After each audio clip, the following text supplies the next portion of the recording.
اللہ تعالیٰ نے قرآن پاک کی بہت ساری صورتوں میں وقوع قیامت کا ذکر فرمایا ہے۔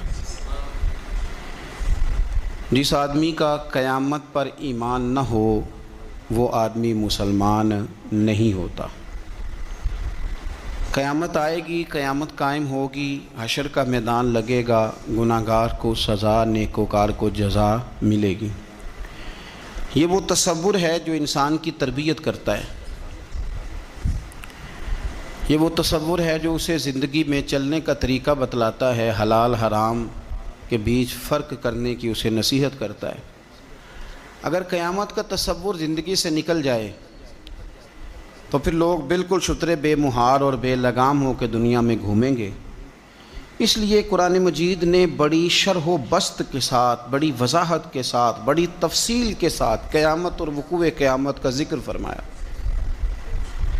اور قرآن مجید کی متعدد آیات اور پوری صورتیں وہ بتلاتی ہیں کہ قیامت کا منظر بڑا سخت ہوگا، بڑا گھمبیر ہوگا، اور اس کے اندر انسان بڑا گھبرائے گا۔ قیامت کب آئے گی؟ قیامت کی تاریخ کیا ہے؟ اللہ اور اس کے رسول صلی اللہ تعالیٰ علیہ وسلم نے ہمیں دن بھی بتلایا ہے، تاریخ بھی بتلائی ہے، پر وہ آئے گی کب اس وقت کا تعین نہیں فرمایا، سن نہیں بتائی بس۔ اب بہت سارے بیوقوف دنیا میں پائے جاتے ہیں، اور ہمیں زیادہ تکلیف ہوتی بھی اسی بات کی ہے کہ لوگ امت کے اتحاد کے اندر بہت بڑا رخنہ ڈالتے ہیں ہر اس موقع پر کہ جس موقع پر اتحاد کی بات کی جا سکتی ہے، لوگ انتشار کی بات کرتے ہیں۔ یہاں بھی اس موقع پر بھی لوگوں نے یہ لکھا ہے کہ اگر حضور کو پتہ ہوتا کہ قیامت کب آئے گی تو حضور بتا نہ دیتے۔ اندازہ کریں۔ پھر لوگ کہتے ہیں جی آپ اس آدمی سے بغل گیر ہوں، اس بندے سے آپ پیار بڑھائیں۔ میرے تو جو ابا جی کو ان پڑھ کہے میں تو اس سے پیار نہیں کرتا تو جو مدینے والے رسول کے علم پر اعتراض کرے۔ ہاں یہ یاد رکھیں، ہزاروں قومیں وجود میں آئیں دہر میں خشک و تر کے رشتے سے، پر ہم نے بنیاد دوستی رکھی یاد خیر البشر کے رشتے سے۔ ہم اس کے غلام ہیں جو حضور کا غلام ہے، لیکن اسے ہر مقام پر نبی پاک میں نقص نظر آئے تو پھر دشمن احمد پہ شدت کیجئے، ملحدوں سے کیا مروت کیجئے، اور شرک ٹھہرے جس میں تعظیم حبیب اس برے مذہب پہ لعنت کیجئے۔ یہاں بھی لوگ دیکھیں کہ بات کیا چل رہی ہے قیامت کی، اور آپ کیا تفسیر بیان کر رہے ہیں کہ حضور کو پتہ ہی نہیں تھا۔ یہ انداز آپ نے اختیار کیا ہے۔ قیامت کی علامتیں نبی پاک نے ہمیں بتا دیں، فرمایا کہ جب یہ معاملہ ہو جائے تو سمجھ لو پھر قیامت آنے لگی، سمجھ لو پھر قیامت۔ دیکھیں نا، لوگ کہتے ہیں جی جب آپ کا جسم ٹوٹنے لگے، جب آپ کی طبیعت میں کمزوری آنے لگے، جب آپ محسوس کریں کہ میں ان بیلنس ہو رہا ہوں تو چیک اپ کرا لیں، شوگر تو نہیں ہو گئی۔ یہ اس کی علامتیں۔ جب آپ کے جسم میں تپش بڑھ گئی، آپ کے معدے کا نظام ڈسٹرب ہو گیا، آپ کے ہاتھ پیر جلنے لگے، تو اب آپ نہ ٹیسٹ کرائیں کہ آپ کو ہیپاٹائٹس تو نہیں ہو گیا۔ تو کسی بھی چیز کے آنے سے پہلے اس کی کچھ علامتیں ہوتی ہیں۔ تو ہمارے رسول پاک علیہ السلام نے ہمیں کچھ نشانیاں بتا دی قیامت کی، فرمایا ان نشانیوں پر غور کرو، جب یہ چیزیں آئیں پھر تمہیں نے انتظار کرنا ہے، پھر قیامت آئے گی، پھر تارے جھڑیں گے، چاند ٹوٹے گا، زلزلہ آئے گا۔ قرآن مجید نے کہا سورہ ابراہیم کے اندر کہ یوم تبدل الارض غیر الارض، فرمایا جس دن یہ زمین کسی اور زمین سے بدل دی جائے گی۔ یہ جو تمہارے پاس زمین ہے یہ زمین نہیں رہے گی، والسماوات، اور آسمان بھی بدل دیے جائیں گے۔ اس کو آسان نہ سمجھیں۔ آپ زمین پہ پیر رکھیں اور آپ کو شاید شیشہ ہی لگا ہو، اگر آپ کو اندازہ ہو نا کہ یہ پانی ہے تو آپ کا پیر جمتا نہیں، آپ گھبرا جاتے ہیں کہ یہ وہ والی زمین نہیں جس پر میں چلنے کا عادی ہوں۔ یہ کوئی آسان بات نہیں۔ آپ اپنا ملک چھوڑ کے کسی اور ملک جائیں تو آپ بڑے پریشان ہوتے ہیں، کہتے ہیں میں پردیسی ہوں، اور انشاءاللہ پردیسی کوئی بھی نہ تھی وے ککھ جنا تو پارے تاڑی مار اڑانا باہو اسی تے اگے ہی اڈن ہارے۔ بڑا مشکل مرحلہ ہے پردیس، حالانکہ زمین وہی ہے، لیکن آپ کی مٹی بدل گئی تو آپ پریشان ہو گئے۔ تو رب فرماتے ہیں اس دن کا بھی خیال کر جس دن میں زمین ہی بدل دوں گا۔ تو زمین پہ پیر رکھے گا پر یہ وہ والی زمین نہیں ہوگی، والسماوات اور آسمان بھی بدل دوں گا، وبرزوا للہ الواحد القہار، اور فرمایا سب لوگ اس دن اس اللہ کے سامنے کھڑے کیے جائیں گے جو وحدہ لا شریک بھی ہے اور سب پر غلبہ رکھنے والا بھی ہے۔ اس دن سب اس کے سامنے کھڑے ہوں گے۔ میرے نبی کریم صلی اللہ تعالی علیہ وسلم، نبی پاک علیہ السلام نے دو قسم کی نشانیاں بیان کی۔ ایک علامات کبریٰ ہیں، بڑی بڑی نشانیاں، بڑی بڑی نشانیاں، جیسے دجال آئے گا، یاجوج ماجوج نکلیں گے، حضرت عیسیٰ علیہ السلام آئیں گے، امام مہدی علیہ السلام تشریف لائیں گے، تو یہ بڑی بڑی نشانیاں۔ لیکن اس سے پہلے چھوٹی چھوٹی نشانیاں بھی حضور نے بیان فرمائی، اور فرمایا یہ تو مجموعی طور پر ہوگا نا، ساری دنیا کے لیے دجال آئے گا، یہ تو مجموعی طور پر ہوگا نا کہ ساری دنیا کے لیے امام مہدی آئیں گے، جناب عیسیٰ آئیں گے، یہ تو مجموعی ہے۔ لیکن تم انفرادی طور پر بھی اپنے دائیں بائیں دیکھو کہ یہ جو چھوٹی نشانیاں یہ تمہارے اندر تو نہیں پیدا ہو گئیں۔ بخاری مسلم میں حدیث ہے، حضرت سیدنا عمر فاروق رضی اللہ تعالیٰ عنہ حدیث کے راوی ہیں، تو نبی پاک صلی اللہ تعالیٰ علیہ وسلم سے کسی نے پوچھا کہ حضور قیامت کے بارے میں کچھ بتائیں، تو نبی پاک صلی اللہ علیہ وسلم نے فرمایا جب لونڈی اپنے مالک کو جنے، جب ماں اپنا آقا پیدا کرے تو سمجھ لو قیامت آنے والی ہے، پھر قریب آ گئی ہے۔ ماں جب اپنا آقا پیدا کرے، مانا کیا کہ جب بچے اتنے نافرمان ہو جائیں کہ ماں پہ حکم چلائے، اولاد ماں کو حکم سنائے، حکم اماں زیادہ باتیں نہ کیا کر، اماں تو بھی تھوڑا صبر کر، حوصلہ کر۔ جب بچے ماں باپ کو باتیں سنائیں، حکم چلائیں، چونکہ بیٹا کماتا ہے تو وہ اپنے ابا جی کو کہتا ہے کہ ابا جی اب آپ ٹھہرے، آپ کو نہیں پتا، اب میرے ہاتھ میں سارا کچھ ہے۔ فرمایا جس دن تم یہ دیکھو کہ لونڈی نے آقا جنا ہے، ماں نے بیٹا نہیں پیدا کیا، اپنا سردار پیدا کر بیٹھی ہے، تو پھر تم اس دن یہ نہ کہنا بے سکونی ہو گئی، بدامنی ہو گئی، بلکہ اس دن سمجھ لینا کہ قیامت آنے لگی۔ بچے مسلط کریں، آپ یقین کریں بچے مسلط کرتے ہیں، بچے منوا لیتے ہیں اپنا آپ، بڑے نادان ہیں، اپنی جان پہ ظلم کرتے ہیں۔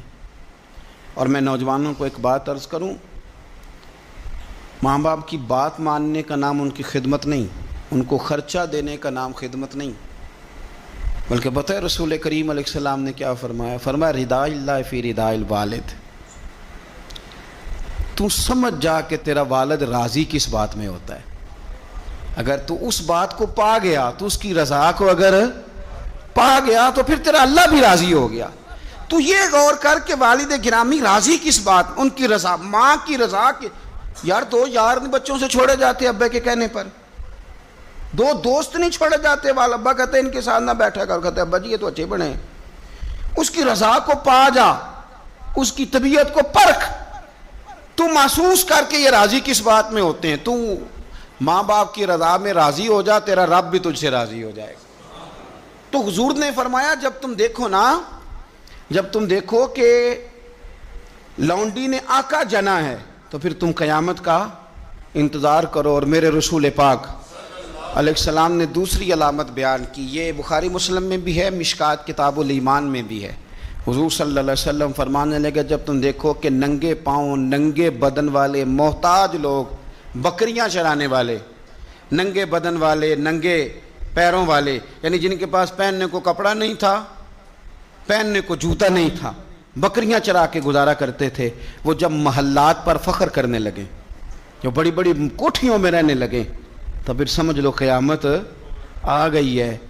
رکشہ چلانے والے کا بیٹا جب وزیر بنے اور اس سے پوچھا جائے کہ کروڑوں روپیہ کہاں سے آیا، تو وہ کہو میرے تو پرائز بانڈ ہی بڑے نکلے ہیں، میں جو بھی خریدتا تھا نکل آتا تھا، جو بھی خریدتا تھا نکل آتا تھا۔ جب خربوں پتی آدمی سے پوچھا جائے کہ اتنا پیسہ کدھر سے ہے، تو کہ بھینسیں رکھی تھیں، وہ بھینسوں سے پرافٹ ہوا ہے۔ ہم اللہ کے فضل پر معاذ اللہ کسی قسم کا کلام نہیں کرتے، لیکن میرے رسول پاک علیہ السلام نے فرمایا کل تک جس کے پاس جوتا نہیں تھا، پہننے کو کپڑا نہیں تھا، جب وہ محلات پر فخر کرنے لگے اور یہ بتانا اس کے لیے مشکل ہو جائے کہ میری کروڑوں اربوں کی جائیداد کہاں سے آئی، قوم کو لوٹ کر جب لوگ بڑے بڑے محلات پر فخر کریں، تو حضور نے فرمایا پھر یہ نہ سمجھنا ہماری معیشت خراب ہو گئی ہے، پھر انتظار کرنا، پھر قیامت آئے گی۔ پھر تم نے قیامت کا انتظار کرنا ہے، قیامت کا، قیامت آئے گی۔ حدیث سنیے نبی کریم صلی اللہ تعالی علیہ وسلم، یہ آپ نے علامتیں محسوس کرنی ہیں، یہ بخاری مسلم کی حدیث ہے۔ ایک شخص نے نبی پاک صلی اللہ تعالی علیہ وسلم سے پوچھا کہ یا رسول اللہ صلی اللہ علیہ وسلم مجھے قیامت کے بارے میں کچھ بتائیں۔ حضرت ابو ہریرہ رضی اللہ تعالیٰ عنہ فرماتے ہیں کہ حضور پہلے ہی قیامت کے بارے میں گفتگو کر رہے تھے۔ اس نے پوچھا کہ یا رسول اللہ قیامت آخر آئے گی کب؟ اللہ کے حبیب علیہ السلام نے اس کو بھی بتایا، ایک تیسری علامت بیان کی۔ حضور فرمانے لگے جب امانت کو ضائع کیا جائے تو قیامت آ جائے گی۔ اب ذرا وضاحت دیکھیے میرے نبی کریم کی، جب امانت کو ضائع کیا جائے گا تو قیامت آ جائے گی، قیامت آئے گی۔ تو اس نے فوراً عرض کی حضور امانت کب ضائع کی جائے گی؟ حضور امانت کب ضائع کی جائے گی؟ تو نبی پاک صلی اللہ علیہ وسلم نے فرمایا جب امانت نااہل کے سپرد کر دی جائے، جب کرسی پہ وہ بندہ بٹھا دیا جائے جو اس کا اہل نہیں ہے تو قیامت آئے گی۔ جب کرسی پر نااہل آدمی بیٹھتا ہے، نااہل، تو پھر میرے نبی پاک نے فرمایا پھر قیامت آتی ہے۔ آپ اس کو چھوٹا نہ سمجھیں، ہمیں تو بس اتنا پتہ ہے کہ بندہ میری برادری کا تو میں نے ووٹ دینا ہے، ہمیں تو اتنا پتہ ہے کہ بندہ میری پارٹی کا تو میں نے ووٹ دینا ہے۔ نااہلوں کے سپرد کر دیا سارا کچھ، جنہیں خبر ہی نہیں تھی، اس قابل ہی نہیں تھے۔ حضرت ابو ذر غفاری رضی اللہ تعالیٰ عنہ وہ خوبصورت صحابی ہیں کہ جن کے تقوی کی گواہی حضرت عثمان غنی جیسے لوگ دیا کرتے تھے کہ یہ نیک اور پرہیزگار بندہ ہے۔ اتنے شاندار حضرت ابو ذر غفاری، اتنے بڑے آدمی۔ انہوں نے عرض کیا یا رسول اللہ صلی اللہ علیہ وسلم فلانے صوبے کا گورنر ٹھیک نہیں، تو آپ اس طرح کریں مجھے گورنر بنا دیں اس صوبے کا۔ تو نبی پاک علیہ السلام نے فرمایا ابو ذر تو نیک آدمی ہے، تو نفیس آدمی ہے، تو اچھا آدمی ہے، تو پرہیزگار ہے، لیکن حضور علیہ السلام فرمانے لگے تو گورنری کے قابل نہیں۔ یہ ایک بہت بڑی امانت ہے، بہت بڑی ذمہ داری ہے، تو اس ذمہ داری کو اٹھانے کی طاقت نہیں رکھتا، اس قابل تو نہیں ہے۔ محبت اور چیز کا نام ہے، قابلیت یہ بھی ہو سکتا ہے کہ کوئی آدمی کسی چیز سے مخلص ہو لیکن اس کی قابلیت نہ رکھتا ہو۔ قابل آدمی کو آپ بٹھائیں گے، مخلص ہونا اور ہے، قابل ہونا۔ ایک آدمی آپ سے بڑا پیار کرتا ہے پر وہ ڈاکٹر نہیں، تو دوائی اس سے لیں گے کہ ڈاکٹر سے لیں گے؟ تو آپ کہیں ڈاکٹر تو میرا واقف ہی نہیں، میں نے تو یہ پیار بڑا کرتا ہے دوائی اسی سے لینی ہے۔ بھئی محبت اور چیز ہے، قابلیت ہم نااہلوں کے سپرد مانتے کرتے ہیں، یہ مان جانا چاہیے ہمیں۔ ملا رومی نے ایک بڑی خوبصورت بات لکھی ہے، بڑی خوبصورت، اور فرماتے ہیں ایک بادشاہ نے باز رکھا ہوا تھا، باز بڑا تنگ تھا بادشاہ سے۔ تو باز جو ہوتا ہے نا اس کے ناخن بڑے ہوتے ہیں، اس کے پر بھی بڑے ہوتے ہیں، اس لیے کہ اس نے پنجوں کے ساتھ اپنا شکار پکڑنا ہوتا ہے، پروں کے ساتھ پکڑنا ہوتا ہے۔ تو اس کے ناخن بھی بڑے بڑے تھے، پر بھی بڑے بڑے تھے، پر وہ بادشاہ سے تنگ بڑا تھا کہ یہ جو ہے اس نے مجھے قید کیا ہوا ہے۔ ایک دن پنجرا کھلا تھا تو باز اڑ گیا، ایک بوڑھی اماں کے گھر چلا گیا۔ بوڑھی نے بڑا پیار کیا، پہلے تو تھپکی دی، پھر چوری کھلائی، پھر بڑی محبت کری۔ باز اس سے بڑا راضی ہوا، اس نے کہا یہ اماں ٹھیک ہے، قید تو نہیں نہ کرتی، چوریاں بھی کھلاتی ہے، پیار بھی بڑا کرتی ہے۔ تو اماں ایک دن کہنے لگی کتنا بیوقوف تھا بادشاہ جس کے پاس تو رہتا تھا، تیرے نہ کبھی ناخن کاٹے نہ تیرے بال کاٹے۔ اس نے اس طرح پکڑا اور پہلے اس کے ناخن اتارے، بڑا چیخا، بڑا چلایا کہ میرا تو کمال ہی میرے ناخنوں میں ہے۔ انہیں کاٹ ڈالے، پھر اس نے کینچی لی اور اس کے پر کاٹے، کیونکہ دیکھو کتنا برا حال کیا ہوا ہے۔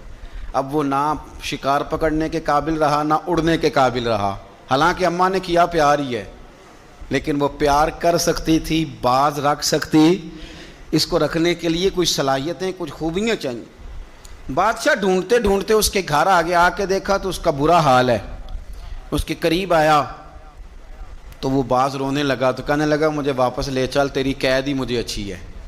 تو اس نے کہا تو یہاں کیوں پڑا؟ کہنے لگا یہ پیار بڑا کرتی تھی لیکن اسے پیار کرنا آتا ہے پر باز رکھنا نہیں آتا۔ جو باز رکھنے کا انداز ہے وہ اور ہے، پیار کرنے کا رنگ اور ہے۔ ہمارے ہاں لوگ کہتے ہیں بندہ اچھا بڑا ہے، میں کہتا ہوں اچھا ہونا اور بات ہے اور کسی عہدے کے قابل ہونا اور ہے، اور بات ہے۔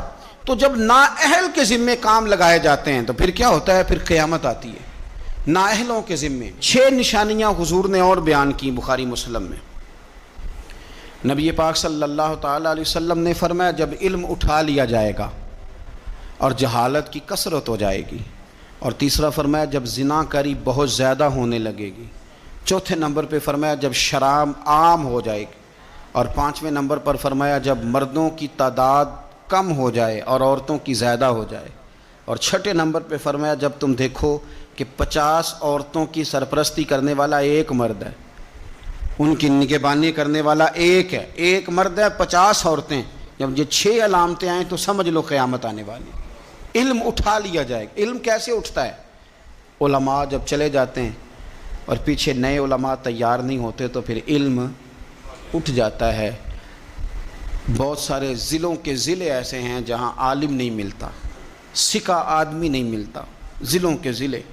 ہمیں شوق ہی نہیں کہ ہمارا بچہ عالم بنے، ہمارا مزاج ہی نہیں، اور علم کی بات ہم سنتے بھی نہیں، نہ ان لوگوں کے قریب بیٹھنا، ان سے کچھ لینا ہمارا مزاج ہوتا ہے جو علم کے معاملے میں رسوخ رکھتے ہیں، ہمارا مزاج نہیں۔ علم اٹھتا جا رہا ہے۔ آپ یقین کریں کہ فتویٰ لینے کے لیے سکھا آدمی نہیں ملتا، اور ہم اپنے بچوں کو اس فیلڈ میں لانے کو تیار نہیں۔ میرے حضور نے فرمایا جب زنا بڑھنے لگے، کیسے کہوں کہ عالمی اعداد و شمار کہتے ہیں پاکستان میں زنا تیزی سے سستا ہوتا جا رہا ہے، زنا کرنا آسان ہو رہا ہے، شرابیں فخر کے طور پر پی جاتی ہیں۔ وہ کہتے ہیں جی یہ چودھریوں کی شادی ہے، وڈیروں کی شادی ہے، اس پہ شراب نہ آئے تو شادی کیسے آگے بڑھے گی؟ یاد رکھیں، ہمارے صوفیاء کہتے ہیں، بزرگ کہتے ہیں کہ شراب پیشاب سے بھی زیادہ پلید چیز کا نام، اس سے بھی زیادہ پلید ہے یہ۔ تو اپنے تصورات کو سمجھیں۔ جب عام ہو جائے یہ کام، عام، جب جہازوں کے اندر، انٹرنیشنل فلائٹس کے اندر شراب عام ملے، جب آپ کے ملک کے اندر 14 کمپنیاں رجسٹرڈ ہوں جن کو اجازت ملی گئی ہو کہ آپ شراب بنا سکتے ہیں، بیچ سکتے ہیں، تو پھر حضور نے فرمایا قیامت کا انتظار کرنا۔ میرے رسول پاک علیہ السلام نے فرمایا، ابو داؤد شریف کی حدیث ہے، حضرت سلمہ بنت حران ایک صحابی ہیں، وہ فرماتی ہیں کہ نبی پاک صلی اللہ تعالیٰ علیہ وسلم نے فرمایا کہ قیامت کے قریب نہ لوگوں کو مسجد کے لیے امام نہیں ملے گا، لوگ ایک دوسرے کو دھکا دیں گے کہ نماز پڑھاؤ، نماز پڑھاؤ۔ کہاں ملتے ہیں ائمہ مساجد؟ پہلے تو امام کی تنخواہ اتنی زیادہ ہے کہ کوئی امام لگنے کو تیار ہی نہیں، اور اگر خیر سے کہیں کوئی امام لگ جائے تو پھر یہ کہ اگر 25 نمازی ہیں نا تو 25 کی الگ الگ بولی ہے، الگ الگ رویہ، الگ الگ سوچ ہے۔ امام بیچارے نے 25 کے معیار پہ پورا اترنا ہے، 25 کے معیار پہ۔ اگر ایک کے معیار پہ بھی پورا نہیں اترا تو وہ کل بھی فارغ ہے اور آج بھی وہ فارغ ہے، چھٹی ہے اس کی۔ 25 بندوں کے معیار پہ آپ نے پورا اترنا ہے۔ ایک کہتا ہے کہ مولوی صاحب صبح فجر کی نماز ہی تو مزیدار ہوتی ہے، تو قرآن شریف زیادہ پڑھا کریں، دل کر رہا ہے سننے کو، کہیں جانا ہے۔ تو دوسرا کہہ رہا ہے حضرت صاحب ڈیوٹی بھی کرنی ہے، مہربانی فرمائیں نماز ذرا چھوٹی پڑھائیں۔ اب اگر اس کی مانے گا تو یہ ناراض ہو جائے گا، اگر اس کی مانے گا تو وہ ناراض ہو جائے گا۔ اور امام صاحب پہ حکم بڑی پابندی سے لوگوں کا چلتا ہے، بڑی، میرے سے آ کے مسئلے پوچھتے ہیں، کہتے ہیں جی وہ ہمارا جو امام ہے نا جی وہ گھٹنے نہیں صحیح لگاتا۔ میں نے کہا جب تک میں دیکھ نہیں لیتا اس کے گھٹنے صحیح لگتے ہیں کہ نہیں، میں نے فتویٰ شتویٰ کوئی نہیں دینا، پہلے دیکھ لو۔ حالت خستہ ہوتی جا رہی، مساجد کے اندر ڈیوٹیاں کرنے والے لوگوں کی تعداد تیزی سے کم، اور میں بڑی معذرت کے ساتھ عرض کروں گا یہ مصلی رسول ہے، یہ مصلی پہ امام کھڑا ہوتا ہے، یہ مصلی ہے۔ اور جب امام یہ دیکھنے لگتا ہے نا کہ مجھے اس کے عوض ملتا کیا ہے، کتنے میں بک سکتا ہے میرا مصلی، تو پھر وہ امامت نہیں کرا سکتا، پھر اس کو چاہیے تھا وہ کاروبار کرتا۔ تیرے لیے اتنی تنخواہ بہت زیادہ ہے کہ تجھے مصطفیٰ کا مصلی نصیب ہو گیا۔ تیرے لیے یہ چھوٹا اعزاز ہے کہ تو وہاں کھڑا ہے جہاں مدینے والے رسول کھڑے ہوا کرتے تھے، اور تو تلاش کرتا پھرتا ہے کہ کہیں 2000 زیادہ ملے تو ادھر چلا جاؤں۔ تو یہ بھی قباحت ہے جس کی وجہ سے لوگوں کو ائمہ مساجد نصیب نہیں ہوں گے۔ یہ قیامت کی نشانی میرے رسول پاک صلی اللہ تعالی علیہ وسلم، دیکھیں حضور نے بیان فرمایا، قیامت کی نشانی حضور نے بیان۔ نبی پاک صلی اللہ تعالی علیہ وآلہ وسلم نے ارشاد فرمایا، حضرت ابو موسیٰ اشعری رضی اللہ تعالیٰ عنہ راوی ہیں، حدیث مشکات میں بھی ہے، ابو داؤد شریف میں بھی ہے۔ نبی پاک علیہ الصلوۃ والسلام فرمانے لگے قیامت کے قریب اس طرح اندھیری رات میں کوئی چیز گرتی ہے، ٹکڑے برستے ہیں تو پتہ نہیں نہ چلتا اندھیرے کی وجہ سے، اس طرح فرمایا تمہاری چھتوں پہ فتنے برسیں گے، فتنے، اور حضور فرماتے ہیں ان فتنوں کے زمانے میں بندہ صبح مومن ہوگا شام کو کافر ہو جائے گا، اور شام کو کافر ہوگا صبح مومن ہو جائے گا، صبح مومن ہوگا شام کو کافر ہو جائے گا، اس کی کیفیت بدلے گی۔ اور حضور علیہ الصلوۃ والسلام فرمانے لگے اس زمانے میں جو آدمی چل رہا ہوگا نا اس سے وہ بندہ بہتر ہوگا جو بیٹھا ہوا ہے، اور حضور فرمانے لگے اس زمانے میں جو آدمی دوڑ رہا ہوگا اس سے وہ بہتر ہوگا جو آہستہ آہستہ چل رہا ہے۔ فتنوں کے زمانے میں فتنے چھتوں پر برسیں گے، بندہ صبح مومن ہوگا شام کو کافر ہوگا، شام کو مومن ہوگا تو صبح کافر ہو جائے، اس تیزی کے ساتھ فتنے برسیں گے کہ ایمان لے جائیں گے۔ اے اللہ ہماری اولادوں کی حفاظت فرما، اللہ ہم کمزور ہیں، فتنوں کے زمانے میں ہمارے ایمان کو محفوظ پر، اللہ ہمارے حال پہ رحم فرما۔ جو زیادہ جگہوں پہ جاتا ہے نا، دوڑ کے ادھر چلا گیا، دوڑ کے ادھر چلا گیا، اس کا ایمان زیادہ خطرے میں ہے۔ اور جو بیٹھا ہے ایک جگہ جم کے بیٹھا ہے، سکون سے بیٹھا ہے، آج بیماری نہیں لگ گئی، لوگ کہتے ہیں میں نے اس کی بھی تقریر سنی، پھر میں نے اس کی بھی سنی، پھر میں ادھر بھی گیا، الجھ گئے، ختم ہو گئی بات۔ جب تک وہ ایک جگہ جمے ہوئے تھے ان کا ایمان محفوظ تھا۔ یہ میں نہیں کہہ رہا، یہ مدینے والے رسول نے فرمایا ہے، یہ نبی کریم نے فرمایا ہے۔ اور جب تو ادھر بھی گیا، تو ادھر بھی گیا، تو نے اس کی بھی سنی، میں ناقدین کی بھی سنوں گا، میں اس کی بھی سنوں گا، تنقید کرنے والے کی بھی، ہم نہیں کسی کی بھی سنتے۔ ہمیں ڈاکٹر اقبال، علامہ اقبال نے مشورہ دیا تھا، یہ دور ہی نکتہ چیں ہے، کہیں چھپ کے بیٹھ جا، اور جس دل میں تو مکیں ہے وہیں چھپ کے بیٹھ جا۔ میں کہا چپ کر، دائیں بائیں جانے کی ضرورت نہیں۔ اور مرشد دے دروازے اتے محکم لائیے چوکاں، محکم کا معنی پکیاں، میاں صاحب کہتے ہیں مرشد دے دروازے اتے محکم لائیے چوکاں، امی نویں نویں نا یار بنائیے وانگ کمینے لوکاں۔ یہ تو کبھی ادھر نکل جاتا ہے، کبھی ادھر نکل جاتا ہے، تیرا ٹھکانہ ہی کوئی نہیں۔ تجھے تیرے رسول کریم نے فرمایا ہے اگر بچنا ہے تو کہیں جم کے بیٹھ جا، ہاں اگر بچنا ہے تو کہیں جم کے بیٹھ جا، جم کے بیٹھ جا، پھر دیکھ تیرے لیے۔ میاں صاحب کہا کرتے تھے، میاں صاحب فرمایا کرتے تھے در مرشد دا چھوڑی نہ ہی۔